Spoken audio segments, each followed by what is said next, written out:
What are you doing here in this cold, Maya? The words slipped from Charles Whitaker's mouth before he could register the weight they carried. It was late, too late for anyone to be out in the frigid night, and the park was silent, except for the crunch of his polished shoes against the thin crust of snow. He almost walked past the bench, another homeless figure sleeping under layers of worn clothing. In New York, you saw them everywhere.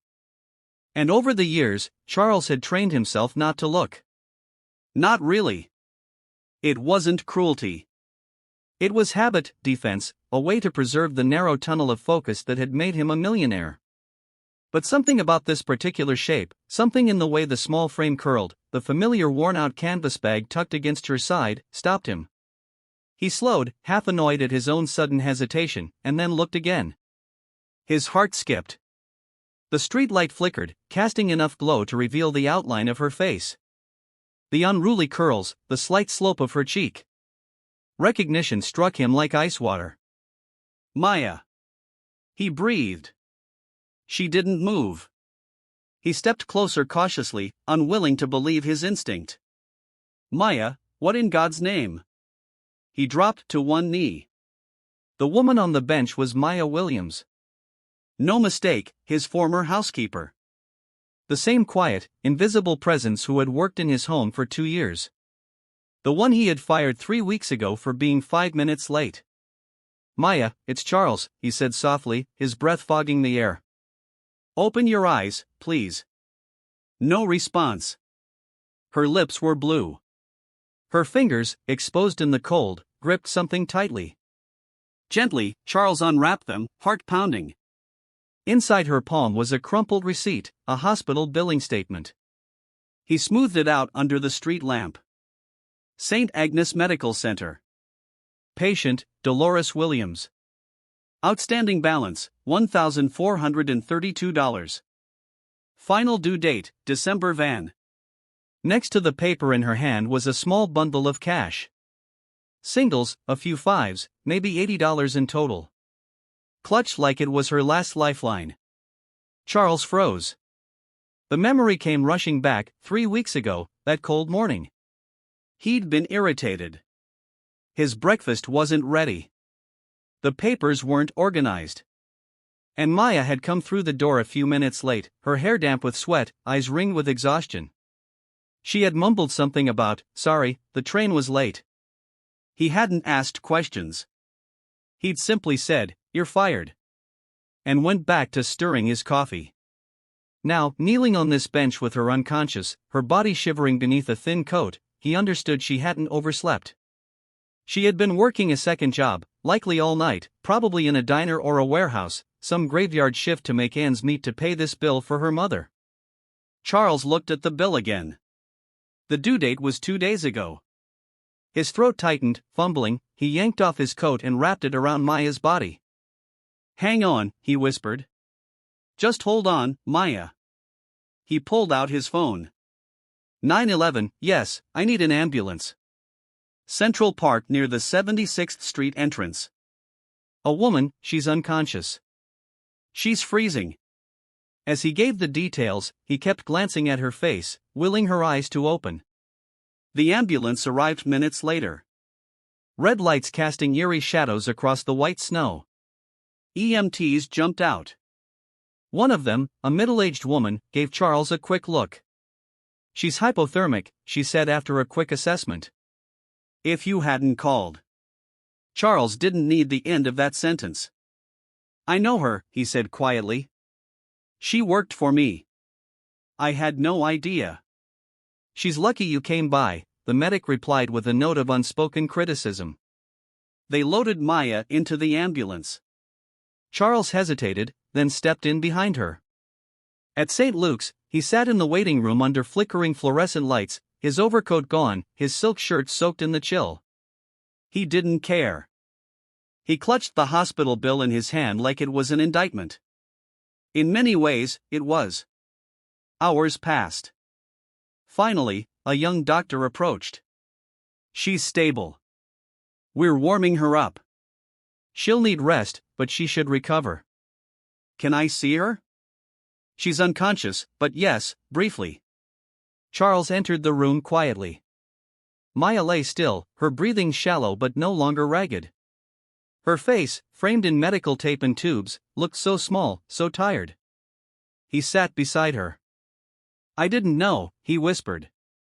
"That's no excuse. I didn't ask. I didn't care." He placed the hospital bill and the crumpled money gently on the nightstand along with his card. On the back, he scribbled, "You should never have had to fight this alone. I see you now. Let me help." He stared at her one last time before turning to leave. A sharp ache lodged in his chest. Not just guilt, but something deeper. A memory of his own mother from long ago when she too had needed help and no one came. Tonight, the world had forced him to look. And for the first time in a very long time, Charles Whitaker could not look away.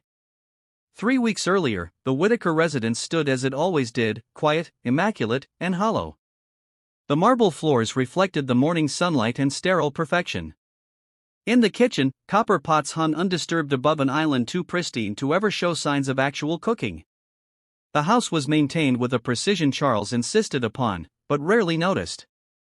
At precisely 7 a.m., Charles Whitaker descended the curved staircase, adjusting his cuff links as he checked his phone.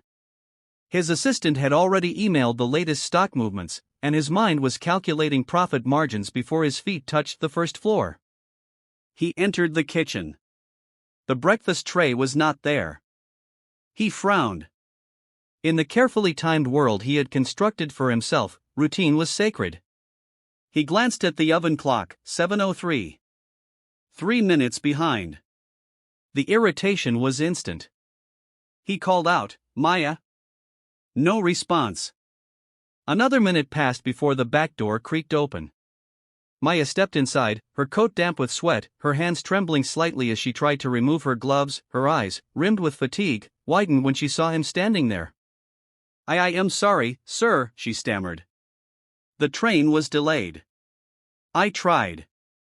"You were late," he interrupted coldly. "That's unacceptable." "I didn't mean to," she began, voice soft, desperate. "I don't want to hear excuses, Maya." He waved a hand dismissively. "You're fired. Pack your things." Her face went still. There was no outburst, no tears. She simply lowered her head, nodded once, and turned quietly toward the stairs to gather her belongings. She didn't plead. She didn't explain. Charles poured himself coffee and checked his stocks. That afternoon, the agency sent over a temporary cleaner. She was chatty, over-perfumed, and lacked the quiet competence Maya had brought to the job. Charles noticed, but didn't comment. By the following week, he had already forgotten what day Maya left, but Maya hadn't forgotten. That morning, she'd just come off an all-night shift at a warehouse cleaning floors. Her eyes were swollen, her legs ached, but she'd wanted to squeeze in those extra hours, just enough to make one more payment toward her mother's mounting hospital bills. She had barely missed the train back, 5 minutes too late. And just like that, everything unraveled. After being dismissed, Maya had nowhere to go. Her lease had expired the month prior, and she'd been staying quietly in the storage room near the laundry area in the Whitaker mansion, an unspoken arrangement she hoped would last until spring. Charles never asked where she went at night, and she never offered. There was dignity in silence. Now, with no job and nowhere to sleep, she turned to emergency shelters. Most were full, others too dangerous. She began sleeping in corners of the city she thought were safer: library lobbies, bus terminals. The bench in Central Park, near where her mother once loved to feed pigeons, had felt oddly comforting, familiar. But the nights had turned colder, her coat thinner, and the deadline for her mother's hospital payment drew closer. Still, she refused to beg. She worked when she could, cleaning kitchens at night, folding linens at a motel by dawn. Every dollar she earned went toward that folded invoice in her coat pocket. She didn't blame Charles. Men like him didn't see women like her. In his world, service was invisible. Gratitude, a currency too minor to matter. Back in the present, Charles sat in his office the morning after Maya was admitted to the hospital. He hadn't slept. The hospital bill still lay on his desk, flattened now, the creases smoothed out. He read the due date again, his mouth dry, But time marched on. On Friday morning, Maya stood in front of the full staff, every department, every rank. This was the first all-hands meeting in the company's history where every chair was filled. "I won't sugarcoat this," she said. "We've been through hell. Some of you may feel ashamed, others angry. That's okay. What matters is that we don't go back. We move forward." She paused, then added, "This company can no longer be run by secrets. It must be run by people. Real people like you, like me." Applause followed. Not thunderous, but deeply felt. After the meeting, Charles approached. "You know the investor meetings next week," he said. "They'll ask what's next."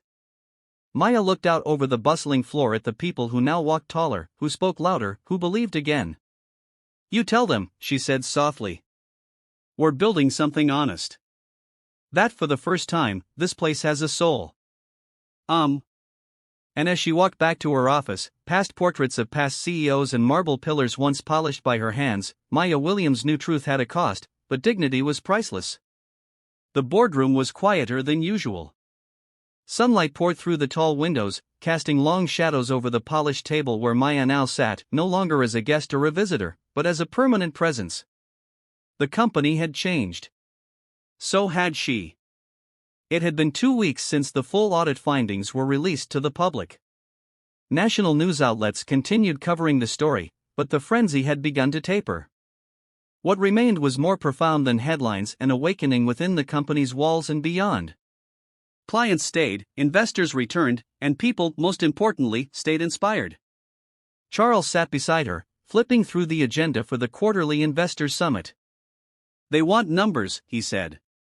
"But I think it's time we give them something else, too." "Like what?" "Hope," she smiled. "I think I can manage that." Later that morning, Maya stepped onto the summit stage. The ballroom was filled with industry leaders, media, former skeptics who had come to see if Whitaker Enterprises was still standing or if it was just a headline away from collapse. She looked out over them and began, "My name is Maya Williams. You may know my story by now. I was once a maid here. I swept the floors you now walk on. Cleaned the offices that once ignored me. And years later, I returned not as a servant, but as a steward." A pause. The room leaned in. This company was sick. Not just because of bad leadership, but because of silence. A silence that infected our culture, our systems, our souls. But silence is no match for truth. And truth is what we chose. She spoke of accountability, of rebuilding trust, of creating an employee-led ethics board, new whistleblower protections, and transparency portals available to every staff member. "This isn't about me," she concluded. "It's about all of us. About choosing courage over comfort and about proving that even the darkest past can give birth to something worthy of light." She stepped down to a standing ovation. But what moved her most wasn't the applause. It was the face of a young woman near the back, maybe 20, maybe younger, her eyes wide and wet with tears. Maya knew that look. It was the look of someone who had seen herself in a story she didn't believe anyone would ever tell. After the summit, Charles found her near the elevators. "You're going to need a bigger office," he teased. "I like mine," she replied. "It's where the real work happens." That afternoon, she returned to her usual floor, not the penthouse, but the fourth, where HR and community programs were based. She walked past her desk and into the team room where a new initiative was being finalized, the Legacy Project. The idea was simple. Every month, the company would highlight one staff member's journey, their real story, not just roles and resumes, but struggles and resilience. It would be printed in the internal newsletter, shared in team meetings, and displayed in the main lobby. No more anonymous workers, Maya had said when she proposed it. No more invisible hands. The first story featured Tamika, the security guard who had helped Maya countless times, a single mother, a military veteran, and now the face of the company's new safety reform plan. Tamika cried when she saw it. "Thank you for seeing me," she whispered. That night, Maya returned home and found her mother sitting at the kitchen table, sipping tea and watching the news. You were on again, her mother said. You look taller. Maya laughed. It's the heels. No, her mother replied, her voice soft. It's the weight you shed. They sat together for a long time. No words, just the warmth of shared silence. The next morning, Maya received a letter handwritten, no return address. Dear Miss Williams, I used to work at Whitaker. I left when I couldn't take it anymore. I thought no one would ever understand what we went through, but then I saw you, heard you, and I realized we weren't alone. Thank you for giving our stories back to us. L. Maya folded the letter and placed it in her desk drawer. She didn't know who L was. Maybe she never would, but she knew what the letter meant. Redemption. Not just for herself, but for everyone who had once felt small in the shadows of tall buildings. As spring arrived, Maya helped launch a scholarship program in honor of former staff who had suffered in silence. The program bore a simple name, Grace, in quiet tribute to the woman she once was and the many like her. At the dedication ceremony, she stood with Charles, Tamika, Booker, and Evelyn, those who had stood with her through the fire. This isn't the end of the story, Maya said. It's the beginning of a new chapter, one where the doors stay open, the voices stay loud, and the truth never gets swept away. A little girl from the crowd walked up and handed her a flower. For you, the girl said shyly. My mommy says you're brave. Maya knelt down, accepted the flower, and smiled. Tell your mommy she's brave, too. As the crowd dispersed, Maya stood for a moment longer, letting the sun warm her face. She had come so far, not by fighting alone, but by refusing to walk away when it mattered most. Whitaker Enterprises had once been a fortress built on silence. Now it echoed with voices. And Maya Williams, she had become more than a survivor. She was a symbol, a reminder that truth doesn't whisper, it rings. Stay tuned for more inspiring stories on BUP Stories.